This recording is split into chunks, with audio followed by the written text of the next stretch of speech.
स्वामी विवेकानंद का जन्म 12 जनवरी 1863 को कोलकाता में हुआ था। उन्होंने हिंदू धर्म के महत्व और मूल्यों को दुनिया भर में बैठे लोगों तक पहुंचाया। स्वामी जी के जीवन से जुड़े बहुत से प्रसंग ऐसे हैं जिनसे हमें शिक्षा लेनी चाहिए और जीवन में उनका अनुसरण करना चाहिए। स्वामी जी के जीवन में घटित कुछ प्रेरक प्रसंग इस प्रकार हैं। गुरु की सेवा का पाठ। एक बार उन्होंने देखा कि उनके गुरु की सेवा में लगा एक शिष्य गुरु की सेवा करने में रुचि नहीं दिखा रहा है और घृणा से नाक मुंह सिकोड़ रहा है। यह देख स्वामी विवेकानंद को बहुत गुस्सा आया। उन्होंने उस शिष्य को गुरु की सेवा का पाठ पढ़ाने के लिए स्वयं गुरु की सेवा प्रारंभ कर दी। वे प्रतिदिन गुरुदेव के बिस्तर के पास रखी थूकदानी, जिसमें गुरु का रक्त, थूक, कफ तथा बलगम जमा होता था, उसे स्वयं साफ करते थे। समस्याओं का डटकर सामना करना। 1883 में एक बार वे पैदल यात्रा पर स्वामी प्रेमानंद के साथ कहीं जा रहे थे। तभी बंदरों का एक बड़ा झुंड आ गया। बंदरों को देखते ही सारे सन्यासी घबराकर इधर उधर भागने लगे। तभी एक बुजुर्ग सन्यासी ने चिल्लाकर कहा कि भागो मत और जहां हो वहीं खड़े हो जाओ। अगर भागे तो बंदर तुम्हें और डराएंगे और अगर वहीं खड़े रहे तो बंदर अपने आप चले जाएंगे। स्वामी जी ने ऐसा ही किया और थोड़ी ही देर में बंदर उन्हें नुकसान पहुंचाए बिना वहां से चले गए।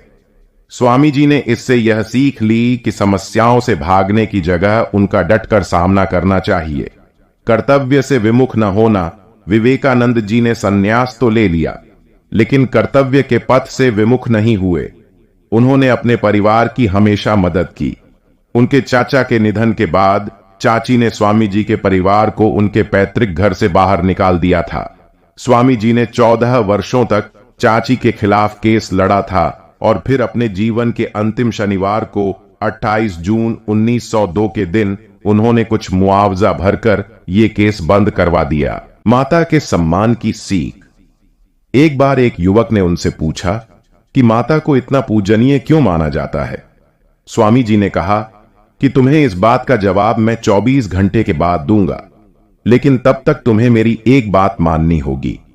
अपने पेट पर एक 5 किलो का पत्थर 24 घंटे तक बांध के रखना होगा। युवक इस बात के लिए राजी हो गया, लेकिन थोड़ी ही देर में वह थक गया और स्वामी जी के पास वापस आकर बोला कि उसने प्रयास किया, लेकिन पत्थर के वजन से वह थक गया।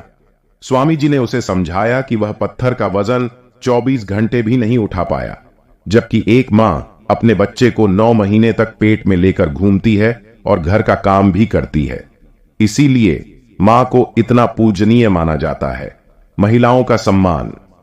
एक बार एक विदेशी महिला स्वामी जी के पास आई और बोली कि मैं आपके जैसा महान पुत्र चाहती हूं। आप मुझसे विवाह कर लें ताकि मैं आपके जैसे बुद्धिमान पुत्र को जन्म दे सकूं। स्वामी जी ने उस महिला से कहा कि वे तो सन्यासी हैं और शादी नहीं कर सकते। उन्होंने महिला से कहा कि वे उन्हें अपनी माता के रूप में स्वीकार कर सकते हैं। इससे उनका ब्रह्मचर्य भी नहीं टूटेगा और महिला को उनके जैसा पुत्र भी प्राप्त हो जाएगा।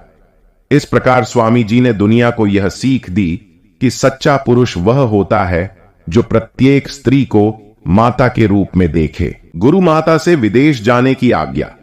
जब स्वामी जी को अमेरिका जाना था, तब वे गुरु माता शारदामणि के पास उनकी आज्ञा लेने पहुंचे। शारदामणि रामकृष्ण परमहंस की पत्नी थी। स्वामी जी ने गुरु माता को अपने आने का कारण बताकर उनसे अमेरिका जाने की आज्ञा मांगी और कहा कि अगर उन्होंने आज्ञा नहीं दी तो वे नहीं जा पाएंगे।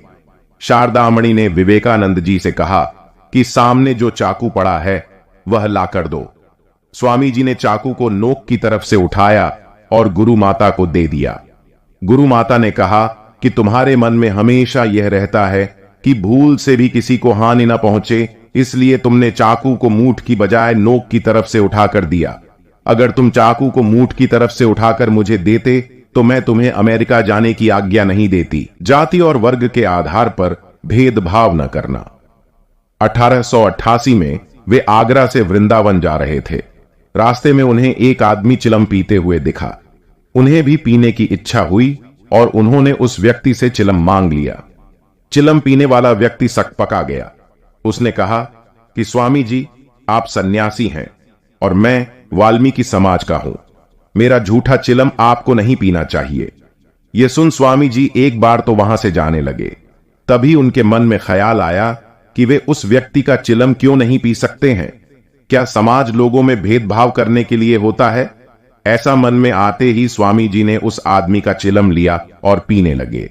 उन्होंने कहा कि वे तो सन्यास ले चुके हैं और परिवार, समाज तथा जाति के बंधनों से मुक्त हो चुके हैं। इस प्रकार स्वामी जी ने संदेश दिया कि भगवान के बनाए सभी इंसान एक समान हैं और उनसे किसी भी प्रकार का भेदभाव नहीं किया जाना चाहिए।